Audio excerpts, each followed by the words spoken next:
implementing OKR. In the meantime, we are also using Agile Scrum. Do you think it's really relevant to use both? Well, the answer is yes. And in today's episode, I'm going to explain how they both work together.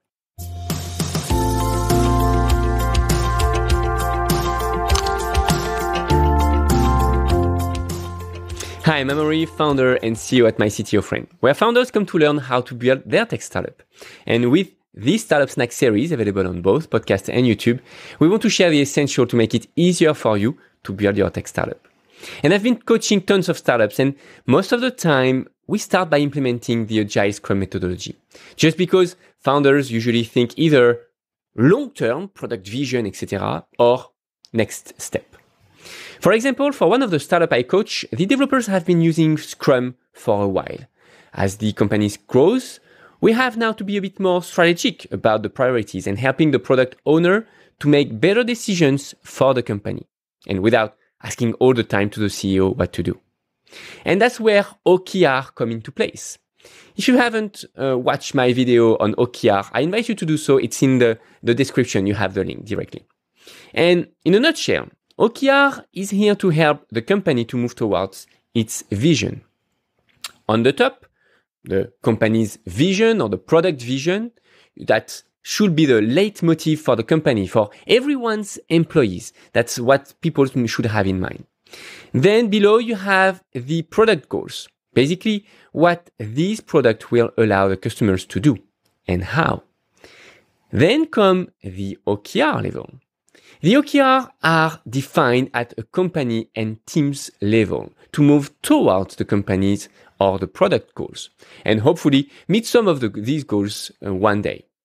Usually, we do the OKR review meeting every quarter to ensure that we are on track at the top and middle management level.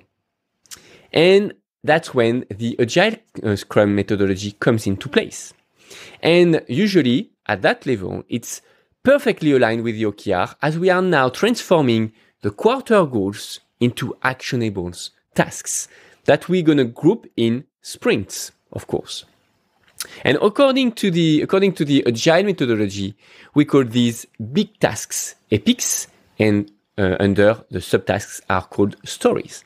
For example, if one of the OKR of the upcoming quarter is to increase the conversion between the freemium and the premium subscription by 10%, this OKR will be taken into consideration by our product owner, and that will empower him to make better decisions to meet these key results.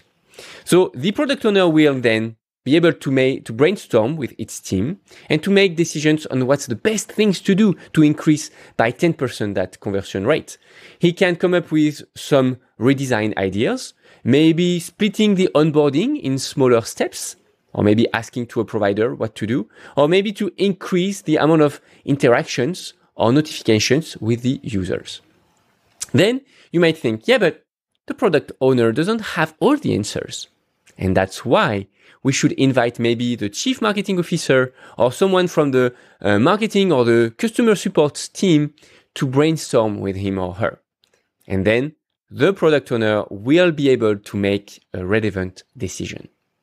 For example, he will decide for the sprint 1 to redesign the interface. On the sprint number 2 to change the onboarding steps and to speed up the page load time. And maybe the sprint number 3 will be to add more interactions and notifications. This will come with usual other tasks, of course, like bug fix, refactoring, or requests for features relevant for the product. And what is great with OKR and Agile together is that we are always in a continuous improvement cycle. And we have a direction thanks to OKR, and we can try new things. Maybe implementing new features, new design, new notifications, new whatever. Anything that can help achieve key results. Some ideas will make it, others won't. And that's how we can decide what we should keep permanently in the product and what is useless and would be removed to simplify the overall customer's experience. So technically, OKR will help the product owner to be more effective and aligned with the company's goals during the planning the sprint planning session, and the sprint review session. In conclusion, OKR allow to aim some key results without knowing yet how to achieve them. It gives more responsibilities to the team and to the product owner to find innovative ways to meet the company's goals.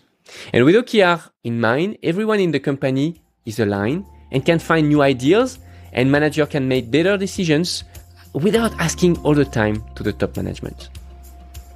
If you enjoy learning with us and want to see more, consider subscribing.